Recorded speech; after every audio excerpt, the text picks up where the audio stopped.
Hello everyone, welcome back to Kavis Academy.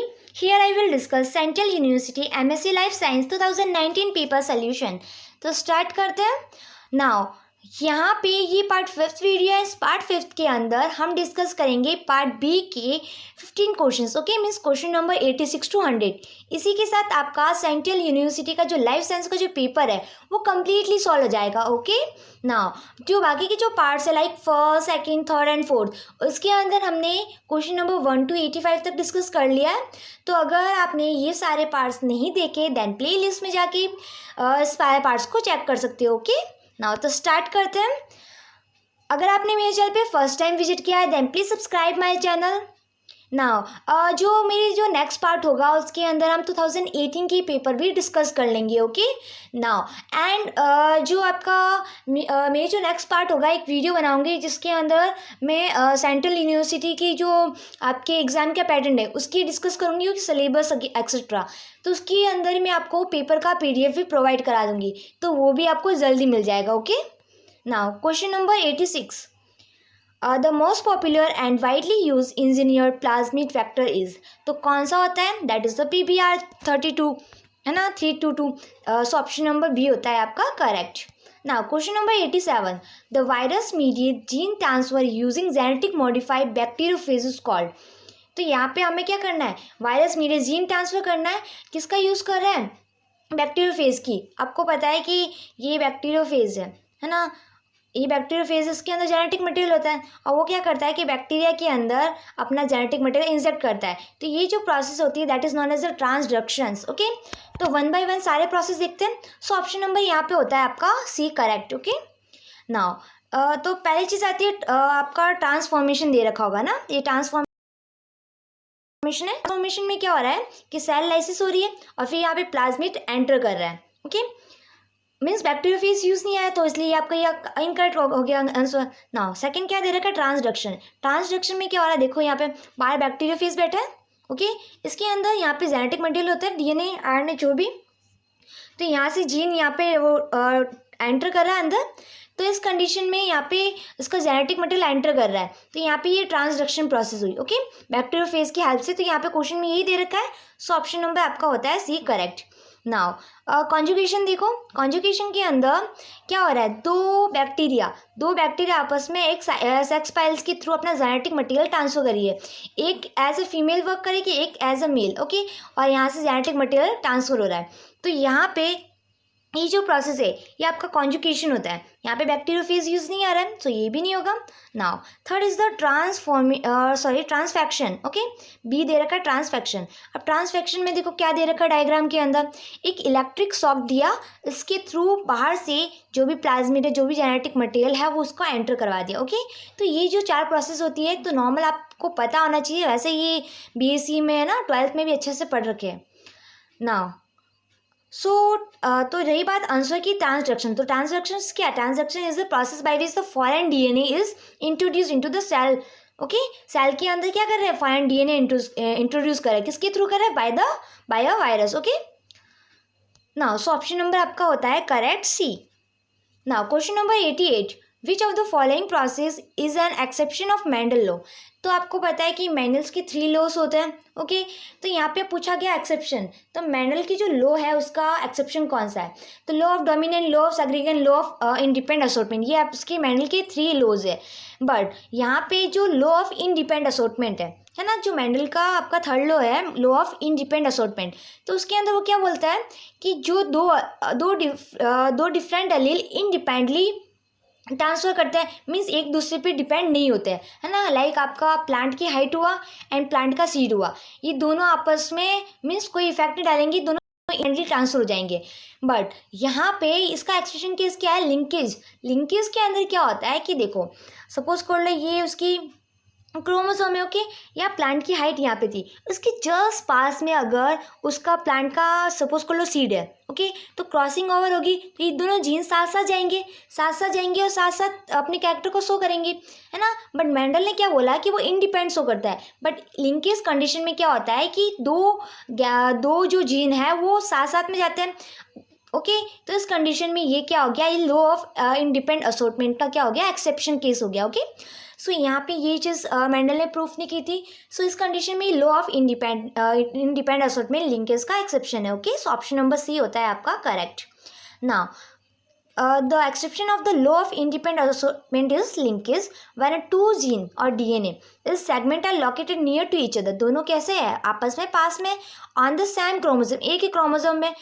they are more likely to be inherited together. जब वो next में जाएगा तो दोनों साथ साथ ही जाएगा, है ना, inherited together. So option number आपका होता है C correct. Now question number 89. The crossing of F1 generation of homozygous recessive to homozygous recessive parents is called. तो यहाँ पे जो की में जो आंसर है that is the be back cross, but ये आंसर होगा वो आपका टेस्ट क्रॉस होगा. कैसे होगा देखते हैं. यहाँ पे क्वेश्चन में क्या दे रखा है, तो पहले चीज़ देख लेते हैं कि बैक क्रॉस क्या होता है.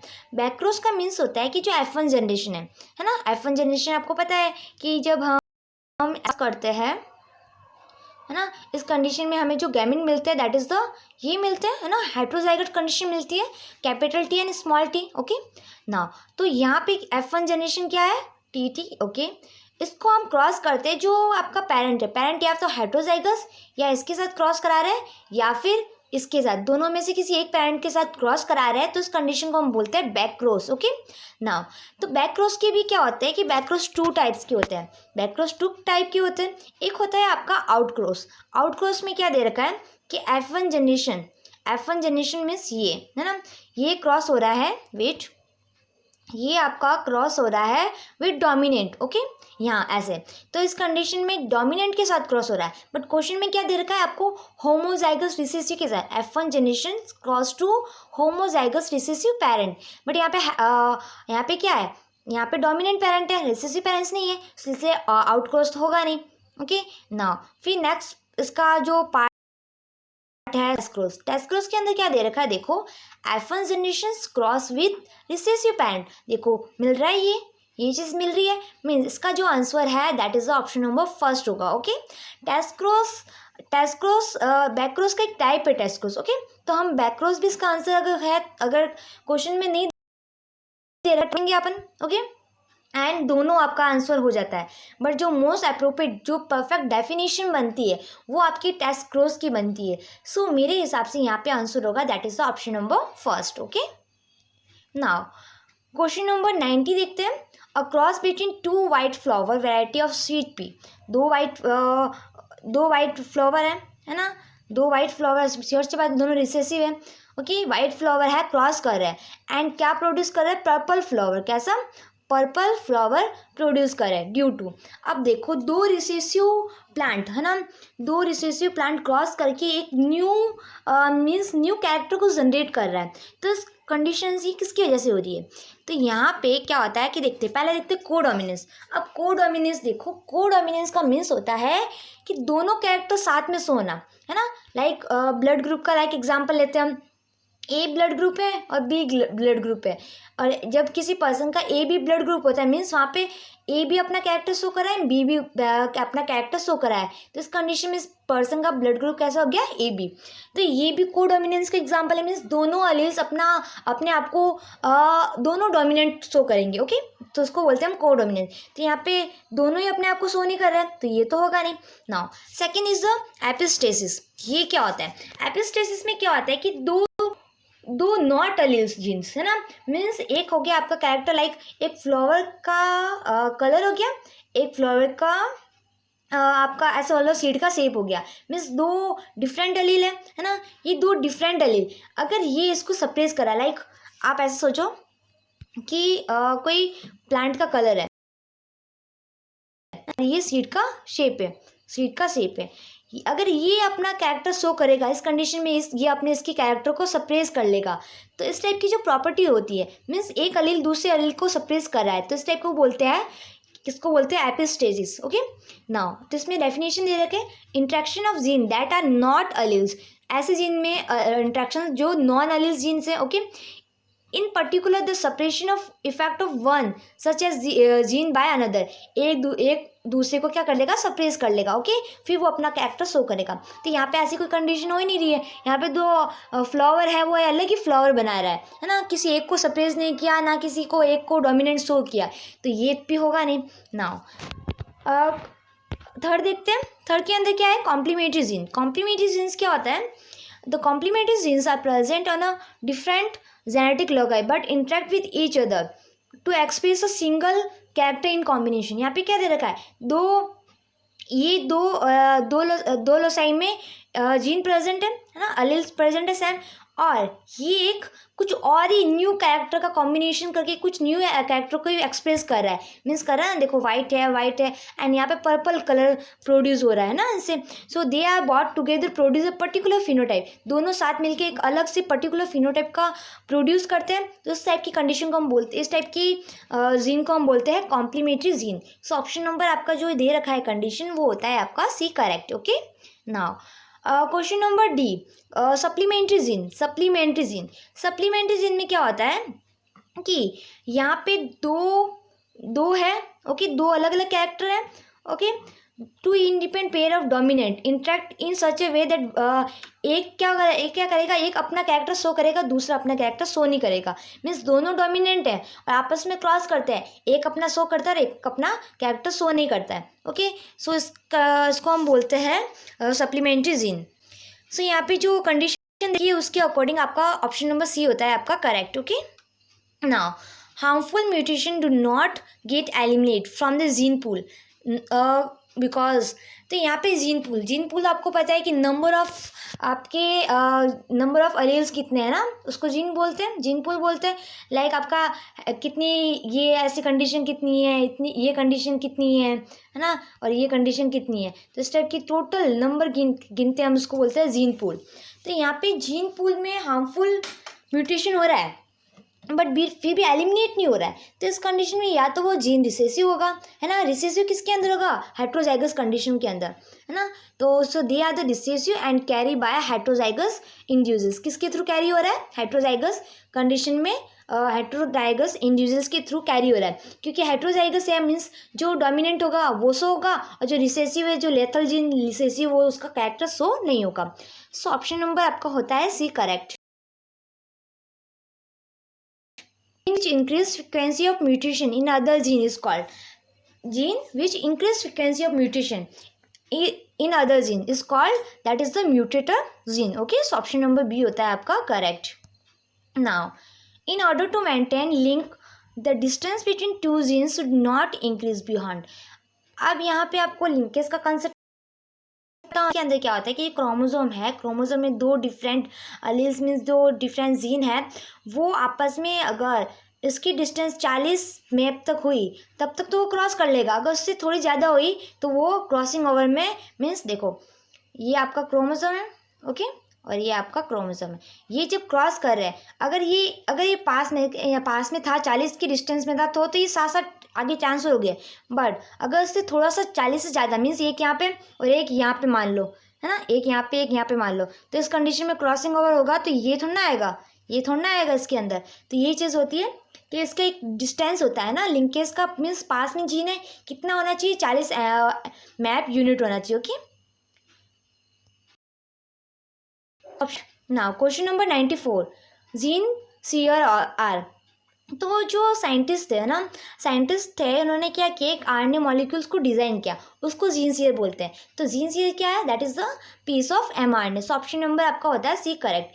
ये जो एमआरएनए का पीस है ये आरएनए मॉलिक्यूल्स है, ओके, ये आरएनए मॉलिक्यूल्स है जो क्या करता है, एमआरएनए को कट भी करता है ना, एमआरएनए को कट करने के लिए इस एमआरएनए मॉलिक्यूल्स का फॉर्मेशन करता है, तो causing to loss the ability to convey the genetic information. Okay, so option number आपका होता है सी करेक्ट।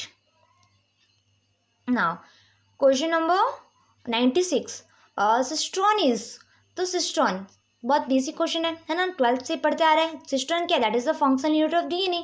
सो ऑप्शन नंबर बी होता है आपका correct. Now the term gene are coined by, तो आपको पता है कि सबसे पहले जीन की डिस्कवरी तो मेंडल ने की थी, है ना, उसके बारे में बताया, तो आप जो इसके बारे में किसने बताया था, मेंडल ने बताया था, है ना। उन्होंने क्या बताया था कि जो उन्होंने जीन नाम नहीं दिया था, उन्होंने बोला था ये फैक्टर्स होता है, क्या होता है फैक्टर। तो मेंडल ने क्या बताया था कि ये जो जीन है उसको फैक्टर नाम दिया था, बट बाद में एक साइंटिस्ट आया दैट इज़ जॉनसन, इन्होंने क्या बोला है कि ये जो फैक्टर है उस फैक्टर को ही इन्होंने जीन नाम दिया, कि मेंडल जिस फैक्टर की बात कर रहे हैं वो उसको क्या नाम दे दिया उन्होंने, gene. Okay, so option number आपका होता है सी करेक्ट।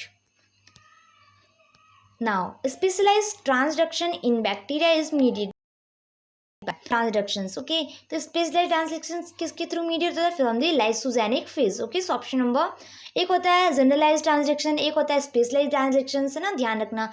तो इसमें लाइसोजेनिक फेज होता है mediate by. Now question number 99, the arrangement in the flagella are distributed all around the bacterial cell is called as.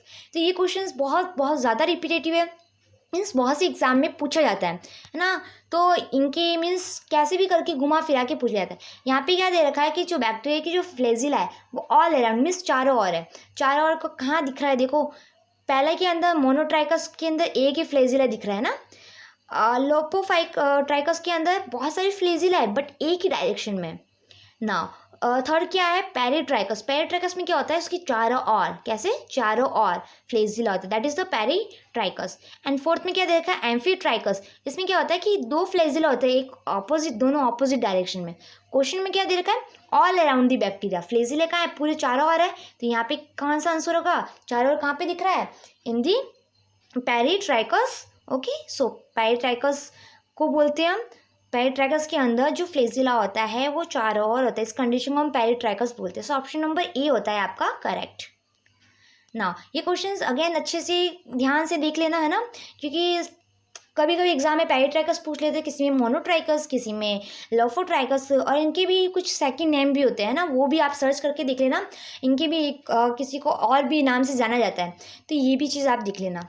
Now question number 100, counter stand use in gram staining is. तो वहाँ पे हम saffron use करते हैं, सो option number B होता है आपका correct. ना तो इस वीडियो के अंदर हमारा 2019 central university MSc life science का पेपर होता है कंप्लीट। ओके, तो जिन्होंने मेरे part first to part fifth तक देखा है, तो कुछ 2018 पेपर की सॉल्यूशन भी आपको मैं जल्दी प्रोवाइड करा दूंगी। ओके, इसके रिगार्डिंग अगर आप मुझे टेलीग्राम ग्रुप में ज्वाइन करना चाहते हो @काविस अकेडमी, तो वहाँ पे अगर आपको कोई स्टडी मटेरियल चाहिए तो आप मुझे वहाँ पे बोल सकते हो। Okay, so thank you so much for watching my video, bye bye, take care.